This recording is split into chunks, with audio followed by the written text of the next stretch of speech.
In this video, I'm going to talk about interesting slicer tricks that I believe that you could also benefit a lot from. Alright fellas, the first trick is default selection in the slicers. What do I mean by that? Take a look. So here I have like a mock dashboard, like a pseudo dashboard.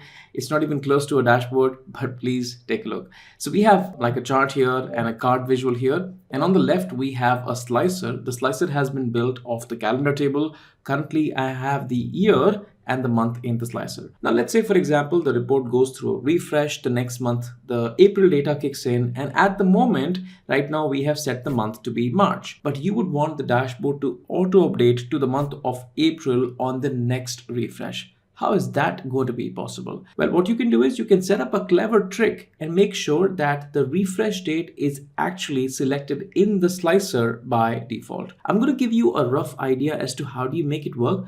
Whether you want to make it work in Power Query or you want to make it work in DAX, the idea is pretty much the same. Let's just go take a look. So I'm going to hop over to my calendar table right here. Pretty standard calendar table, couple of columns, date, month, year, and quarter. And I would like to create one additional column right here. Let's just call this column as current month. And I first create a variable called the refresh date. This date could be today's date. This date could be the refresh date of your model. This date could be any date. For the moment, I'm just picking up 2001, the month of 10 and 1st of October.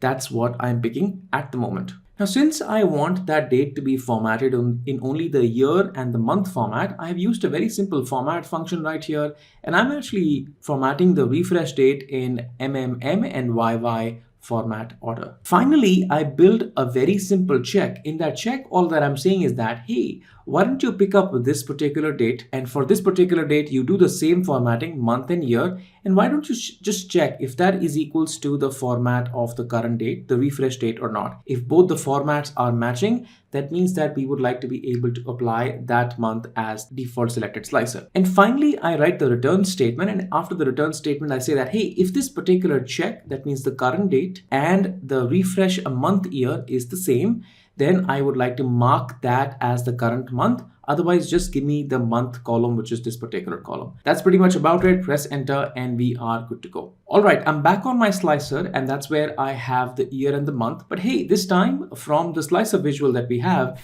we would like to be able to remove this particular month as a column and get the column that we have created instead. So I'm going to remove this so I can go ahead and go right here and perhaps add the data and say that, please, I'd like to get the current month. Old habits do not go easy. Nevertheless, once we have the current month right here, you can see that the current month currently marked in our slicer is the current month right here, which is October at the moment. Let's just go ahead and I'm going to go ahead in my calendar table and try to change my dates. So I'm back at my calendar table. And now if I say that the current month has changed, obviously this is going to be automatically detected through the today's date or your refresh date or whatever that might be. At the moment, I'm picking up this particular date as a manual date, but I'm sure you can have a workaround for this date to be either today's date or the model refresh date. For now, let's just change this date from the month of 10 to the month of 11, which is November. And obviously the current month has automatically changed. Now the question is, if we go back to our visual, the dashboard should have automatically changed the current month from October to November. I just go back and take a look at that. You can see that since I selected current month right here, October now has automatically been selected to the now current month, which is nothing but November. Now this trick was obviously done in DAX. If you know the way to do that, and if you set up calendar tables or date tables in Power Query, I'm sure you can figure out a way to do the same thing in Power Query as well. The logic remains the same. All that you have to do is create another column to mark the current date or the refresh date to check against the calendar. You know what's the hardest thing about learning Power BI? It is translation. The ability to translate the DAX logic or the M logic or data modeling into your own scenario, your own industry with your own data is really hard. And if you learn that, that is when you have truly learned how to use Power BI into your own business setting. And that is the reason why we are launching Power BI case studies. These are case studies in HR, in logistics, in finance, in supply chain, every possible industry that you can imagine. We are going to build a case study right from scratch, understand the moving parts of that industry, how the data works, how the business logic works, And then how do you transform that into a working solution that you can implement into your own business setting? Apply all slicers. If you take a look at my visual right here, I have product and I have region and I have this matrix visual. Assume that the current visual is somehow very slow. The queries are running very slow. So what I want to do is I want to have all the slicers applied first, and then I want to see the effect of those slicers sliced into my visuals. Well, how do I do that? How do I pause the slicers? That's what I'm trying to say. So at the moment, if I just happen to click on a shampoo or a hair gel or a cream, the slicers get applied. But I don't really want to do that. I want to first apply all the slicers and then click on apply slicers. Well, there is a button to that. So I'm going to go over to the insert tab. In the insert tab, I have the button right here and I can click on the apply slicers button. And once I do that, I get this little button right here. And now what I'm going to do is I'm going to start to apply the slicers, and you're going to see that the table is not going to change. So I click on Mumbai, I click on the therapy shampoo, I click on the smoothener, and let's say the hair oil. So all of these, and you can see that there is a little waiting icon next to every single slicer. That means these slicers are not applied yet. Now these are going to be applied only when I click on apply slicers button, and that is also highlighted, and now the slicers are applied and you can see the change of that in the visual. This is very helpful in case you are working with slower queries in your model. Well, guess what? There is also a clear slicers button available in Power BI, and you can do that to clear all the slicers off on the screen. So I'm going to go over to the insert once again in the buttons drop down and pick up the clear slicers button. I get that. I can place that right here. Now, as soon as you click right here on this particular button, you're going to clear off all the slicers off from the screen, and the visual is going to be absolutely unfiltered. I just click that and you can see that all the slicers are gone and the visual is absolutely unfiltered. The fields parameter trick. I'm sure everybody has worked with fields parameter that lets you pick up a few columns of your choice and add them as a slicer. But did you know that you can also add the values of those columns as a slicer? Let me help you understand what am I trying to say. So let's just say that I have this simple table visual right here, and I have the first column is year, month, and then the total sales. Now I would like to be able to slice this visual either by the channel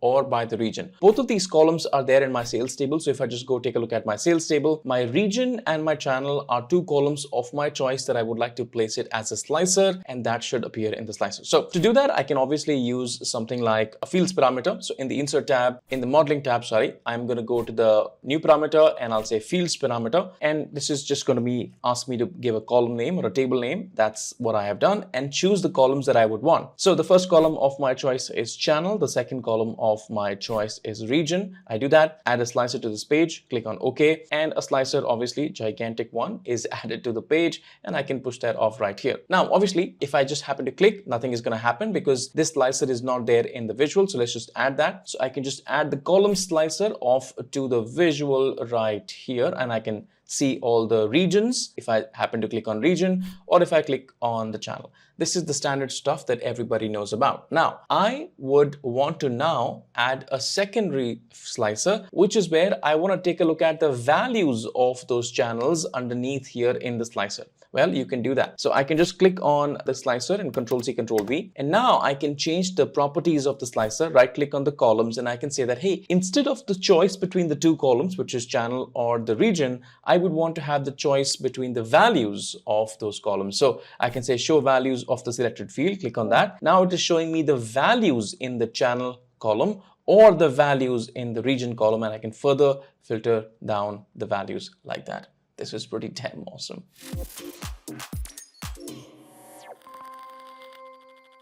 Now the default behavior of the slicer is to slice or filter the data, but you can also use the slicer to be able to highlight instead. Take a look, what do I mean by that? Here I have a simple table setup. So we have the product's name right here, and we have the total sales. On the right hand side, I have a slicer right here, and I picked up a few products right here. As soon as I click the value in the slicer, the table doesn't get filtered, however, it gets highlighted instead. So if I were to just maybe pick up another product right here, I'm going to have 4 rows highlighted. If I maybe keep on picking up the products right here, it gets highlighted instead. This can be very helpful to highlight elements in a table, or in fact, even in bar charts or column charts. Let's just see how this is done. All right. Let's just start with the native table visual that we have, which is the products and the total sales, and a slicer, which is on the products table. So if you look at the data model right here, in the data model, we have the products table, Obviously, we have the calendar table and the sales table. Any filter that comes in from the products table right here will have the ability to filter out the sales table. That means it will filter, not highlight. If I were to just go back to my visual and pick up any value right here, it's actually going to filter down my table and not highlight. To overcome this problem, what we need is a disconnected table, and using that disconnected table, we're going to make a slicer. Let's just see how that is done. I'm going to go over to my data model right here, and on the right, I have kind of hidden this disconnected table, which I can place it right here. And if you take a look at the code for that disconnected table, it's very, very simple. All that I'm saying is that, hey, why don't you go over to the products table, which is this particular table, go over to the products column, remove the blanks, and make a single column instead. And you will have the list of all the SKUs, all the product names right here. Now, since this particular table is not connected with any other table, any filters or slicers applied on this column will not be able to filter the sales table. And that is nice. I'm going to go ahead and revise my slicer to contain the column from the disconnected table instead. So I'm just go right here in the visual, remove this, add the data from the disconnected table, and put the product right in there. Now, once we have the product, obviously, if you were to now click on any one of the products, it is not going to filter the sales table or the products table right here. And that is nice. The second question comes is that at the moment, the filter is not happening, which is one problem that we overcame. But how do we then highlight it? How do we capture this particular value right here and make this value stand out in this table right here? For that, we'll have to use conditional formatting, and we'll have to write a measure and use it as a conditional formatting. Let's just go write that measure. I'm going to go over to the data, and perhaps anywhere I can right click and I can say that I'd like to make a new measure. The name of the measure can be highlight, and the code is reasonably logical. So I'm going to write something like, hey, I'd like to filter which table? Filter my products table, which is connected, by the way. And in this particular table, what I'm trying to do is I'm trying to see that how many of these products are selected in this particular table or not. So I'm going to use a selected value function, and selected value function of the products table and the product column, which is the product name.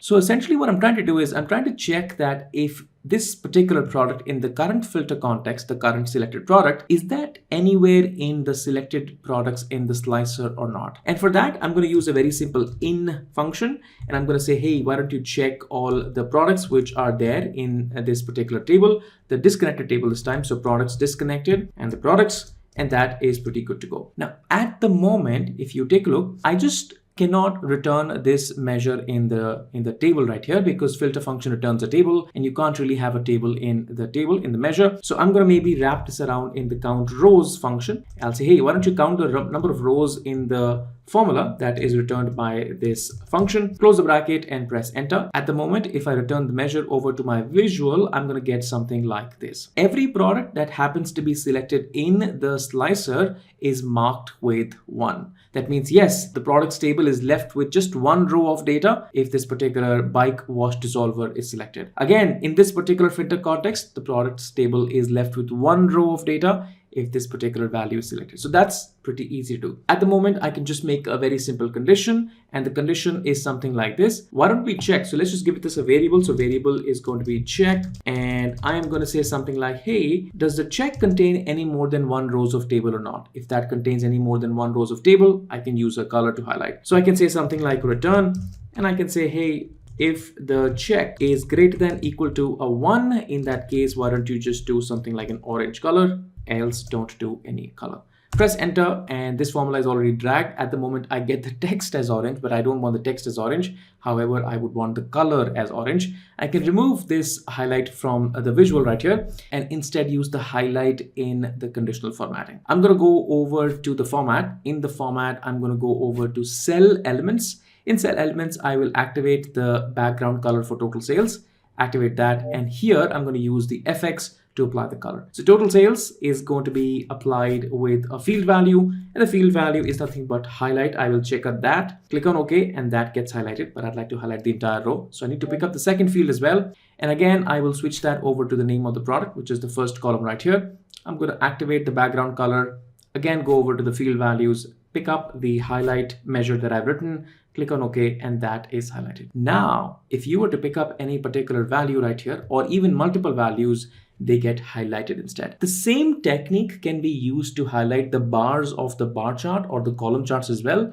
Once you know the technique, you can apply it anywhere that you like. In the next trick, I'm going to talk about that how can you set hierarchies while working with field parameters. I'm sure you've worked with field parameters in the past. Incredibly great feature to natively select the measures in the slicer. Let's just take a look at what do I mean by setting up hierarchies. So I have this table right here, and in the table I have the name of the product. Against that I have some stupid measures. So I have total sales, which is not so stupid. Then we have pseudo sales, commissions, and some more commissions right here. Now the first two, I would like to categorize them as my sales, and the second two, I'd like to categorize them as my earnings, and for which I can obviously set up, let's say, a fields parameter. So I can just go in right here and I can go over to the insert tab.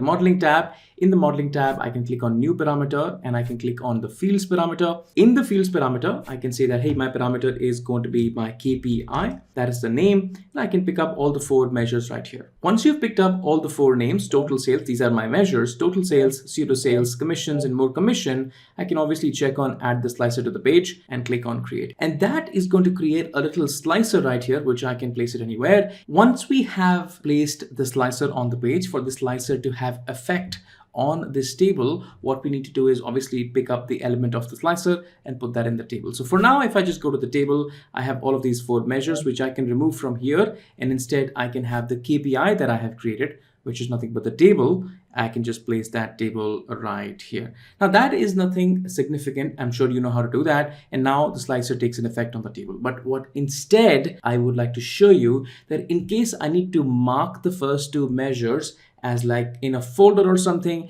and I'd like to visually show that these are my sales measures and the last 2 measures are my earning measures, then how can we do that? Now, whenever you try to create a fields parameter, you obviously get the table right here, and the table has got these 3 default columns, the KPI fields, and the KPI order. This is dependent upon what you wrote in the fields parameter. At the moment, if you take a look at this table obviously is the first column is right here. That is nothing but the second column, and that is nothing but the order, which is not really visible. That is the third column.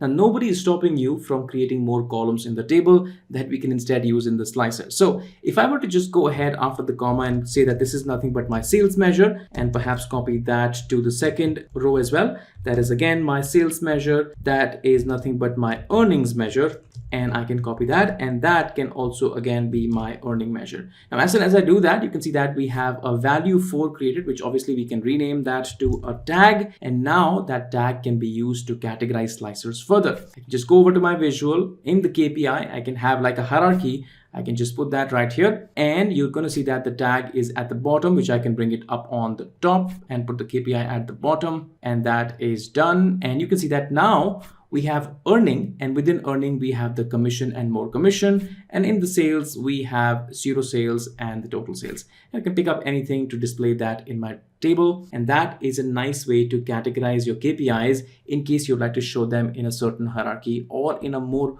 folderized manner.